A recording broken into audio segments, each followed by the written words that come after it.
The guy I'm about to interview has a $500 million net worth, and he invited us out to his $20 million mansion out here. This is insane, you guys. Ben, it's good to see you. Drop by. How you doing? Thanks for having us out. This place is incredible. Is it? Yes. And it all could be yours, baby. Yeah? Just pull out that checkbook. Who am I here with today? You were here with Ben Mallah. What is your net worth? On paper, it's close to about 500 million. So you're buying hotels? We've bought and sold, I couldn't count how many hotels. At first, I didn't have any money. And the first thing everybody has to learn is you have to borrow money. If you ain't got no money, you got one choice in life. You borrow it. Are you a good salesman? Me, no, I can't sell. I can sell ice to Eskimos. Now, we're in the backyard of your $30 million mansion right here. I want everybody to see, guys, this is the most insane backyard I've ever seen. What's your last message to somebody? You didn't see the bowling alley. You got a bowling alley in there too?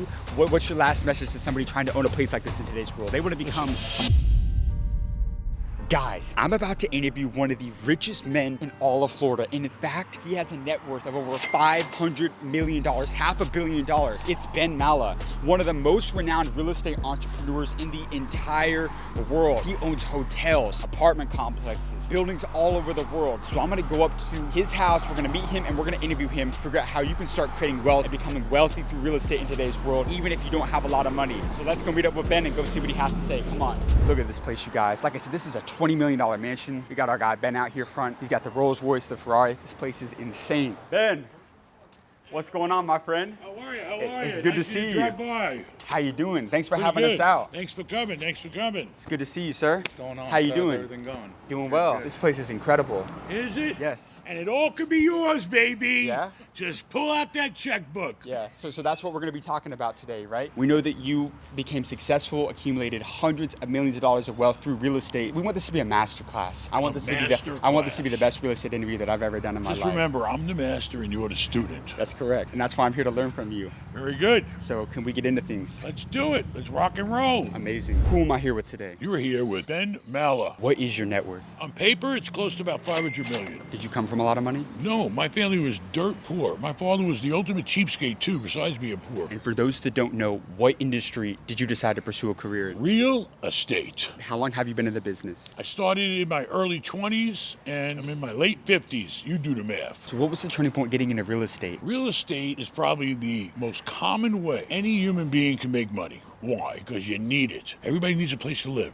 Everybody needs a place to work. Everybody needs a place to shop, right? I mean, it's essential. At first, we were just into affordable housing, and then we moved into retail, and we went into hotels. So we're all over the board now. So you're buying hotels? We've bought and sold, I couldn't count how many hotels. All over Orlando, Tampa, on this side of the bay, all over. How do you get the money to buy hotels? It's just like buying anything else. The hotel's making money. You go to the bank and you say, okay, I want to buy this hotel for this price. They look at it, they appraise it, they say, yeah, it's a good deal at that price. They're going to give me 80 cents in the dollar. Maybe the hotel is 75, but with me, they'll probably push 80 because they really want the loan. There's a big misconception in today's world that you have to have a ton of money to start creating wealth in real estate. Do you agree with that? Or do you think you don't have to have any money to get in the game at all? Listen, everybody's on a different level. You got to get in where you fit in, okay? At first, I didn't have any money. And the first thing everybody has to learn is you have to borrow money. If you ain't got no money, you got one choice in life. You borrow it. There's no other choice. Where's the best place to borrow money from? The bank. But is a bank going to give you money if you don't have capital? How do you get money from a bank? Okay, listen, if you're just starting out, there's all kinds of ways. My first deal was a VA loan. VA loan, you go up to 4 units, 1 to 4 units, and you get no money down, baby. All right? But let's say you weren't in the military. Then you got to go FHA. FHA is 3.5% down, 1 to 4 units. You know what that means? That means you could buy 4 units. The 3 units will pay all your bills, and this one here, you live for free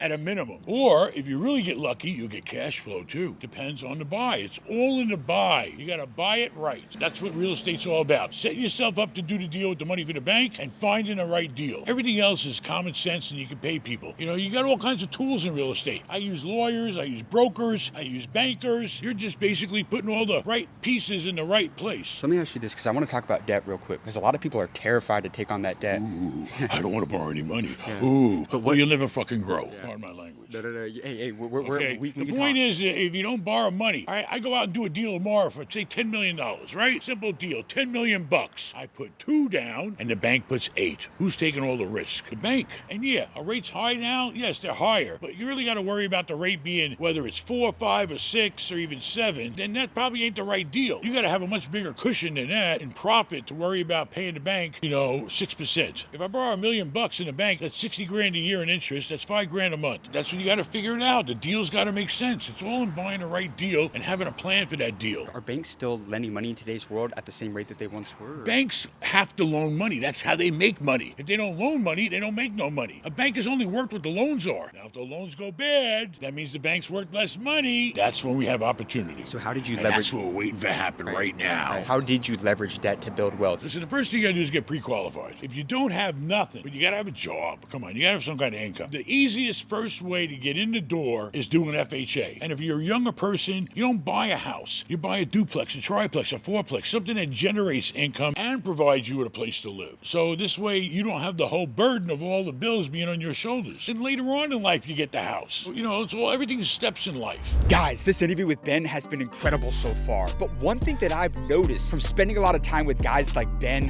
who's worth $500 million, and other successful people, even off camera, it's that not only do they have an incredible team, but at every point in their career or their business, they had somebody that was able to help them step by step get to that next level and ultimately help guys like him build a $500 million net worth. And I'm talking to you right now. If you're at a point in your career where you don't have those people around you, you don't have those people that are 5, 10, 15, 20 steps ahead, even one step ahead that can help you get to that next level, I want to give you the opportunity right now to become a member of the #1 community for business owners in the entire world called the School of Mentors. And I launched and built this community a couple months ago, and I've already grown it to over 4,000 members. And the reason why is because every single week I bring in the 8-figure, the 9-figure, the billion-dollar entrepreneurs that I interview on this channel. Guys just like Ben, where these huge business owners will mentor all of our members directly. You can literally ask your questions to the people that I'm interviewing so that way you can start to build the business of your dreams and start to build that financial freedom. Guys, I've literally had people like Ben, for example, Todd Napola, who owns over $500 million worth of real estate, come into my community and teach the members step by step how to invest in real estate, even if you have no money to your name at all. Literally the blueprint on how to get access to capital, how to negotiate with banks, how to find deals, how to make your money work for you when you start to have it coming in. Guys, there's not a single platform or community that we have anywhere else in the world right now. And I want to bring you guys my multi-billion dollar network of people that I know to mentor you directly every week on live Zoom calls. So come get mentored from a billionaire. Come get mentored from an 8-figure or 9-figure entrepreneur and watch your life change just like the people that I interview. To join today for free, all you have to do is go down to the link in the description of this video. I can't wait to see you on the inside. With that being said, let's get back to the interview. Throughout your career, what was the most amount of money that you made in a single year? You know, we don't really go by the year. All I can tell you is I sold a package for 90-something million not that long ago, last year. And that was a package of properties. I sell deals all the time. I sold a $34 million hotel, I only paid 17 for it. And the money it cost to fix it up, we did spend $6 million on fixing it up. But you know where the money came from? The operating in a hotel, not my pocket. The hotel was making money the day I bought it. Fine, take all the money the hotel's making and pump it into fixing it up. All right, and then we flipped it for 34. We've done a lot of deals like that. We do them all over the board. We don't care. What is the best piece of real estate somebody can buy in today's world? The best? Yeah. Depends how much money you got. If you're really on the very top and you're really in the big world, big boys, like all the guys you run into all the time, data centers. Why? Because it's the future. It's a concrete building with a bunch of shelves in it, full of computers. And companies will rent that space from you. They'll stock their computers in it. You got enough power to keep it cold. Data centers is the new future in real estate because computers are only going to grow, always. We can't live without computers anymore. Clouds and everything we do is run into a data center. So, you know, I think data centers is the top of the game in real estate. I've never heard that before. That's what's going on in real estate. That's why I'm in real estate, and I don't know what you do. Yeah. But anyway, everything's good. Everything's good in real estate. Right. It doesn't matter what real estate you buy, as long as you're buying a good deal. But let's say somebody has $100,000. $100,000. That money's put to the side. Where would you park that in today's The safest place is always going to be residential income property. Like multifamily? Yeah, like a 4-plex or an 8-plex or a 12-plex or whatever you feel you can handle and where however far your money's going to take it. If you got $100,000, you need to go get pre-qualified because $100,000 will get you $500,000 property with a $400,000 loan. So that's what you can do with $100,000. You go out and leverage it up to $500,000. Now you got to go out and find a building that you can buy for $500,000 that can be turned into a building worth $700,000 or $800,000. You sell that building eventually? Or refinance it and keep it. Refinancing is a non-taxable event. All the money I get was from refinancing. When I sell a building, I don't touch the money. So you I refinance. have to roll into the next deal, baby. Yeah, so you refinance, you get the money back that you put in, and then you're making money continuously. You just keep rolling. You know, it's the way they set up the system. Our system is set up in the right way for people to grow. You just have to apply yourself, and you have to find the right people to deal with, and you got to get in with the right people that are doing it. Now you got an incredible house out here. This is a $20-30 million mansion out here. Stop saying 20. 30 20 was 5 years ago. $30 million mansion. Could we go up and check it out? Sure, I'll give you the nickel tour.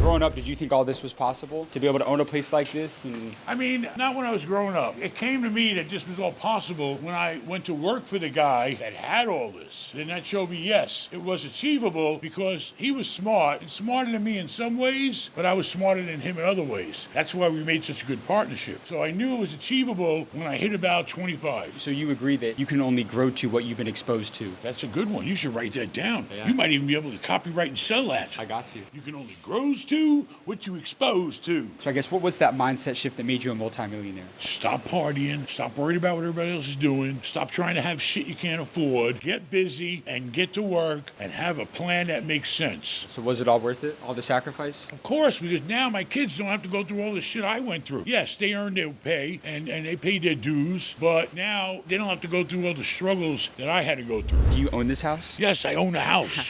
How do you feel about people that say that you should not own where you live and only own where other people live? How do you feel about that? A lot of people say that a home is not a good investment. It's only what you pay for the home. If you're buying a home at a price below the market, how could it not be a good investment? And most people, the only investment they have, the average working person, their whole life is their home. It's a forced way of saving money and building equity. So everybody should have a home. And then when they get older, the home should be paid off, and then they own it free and clear, and they're sitting on a pile of cash. Now, we're in the backyard of your $30 million mansion right here. I want everybody to see, guys, this is the most insane backyard I've ever seen. He has a lazy river in his backyard. What's your last message to You somebody? didn't see the bowling alley. You got a bowling alley in there too? What's your last message to somebody trying to own a place like this in today's world? They want to become Listen, a this don't happen overnight. And did I really need this big place? No. Okay, but I was at the right time, at the right place, and me and the seller agreed on the right price. Okay, so that's what it was all about. But beyond that though, like just one more message that you can kind of give to somebody where they want to build a substantial net worth in today's world. You got to build it. You got to build it block by block and never stop. And as soon as you keep building blocks, eventually you're going to have all this. But let's say somebody, they're constant failure after failure after failure. Because the plan wasn't right. You got to have a plan. In real estate, you're not going to fail if you do your homework and you assert yourself in finding a deal. You're not going to lose, but you got to have a plan to follow that makes sense in real estate. You got amazing advice, my friend. Thank you so much for having us out here. Where can everybody find you at who tuned in? BenMallah.com. Put it on the screen. Everybody go tap in with Ben Mallah on all platforms. We'll put the links in the description. This was incredible, my friend. Thank Thanks you so for much for coming your time. by. I appreciate you. You're buying lunch, right? Yes, sir. I'm buying lunch. Steaks, right? You said steaks? I got you.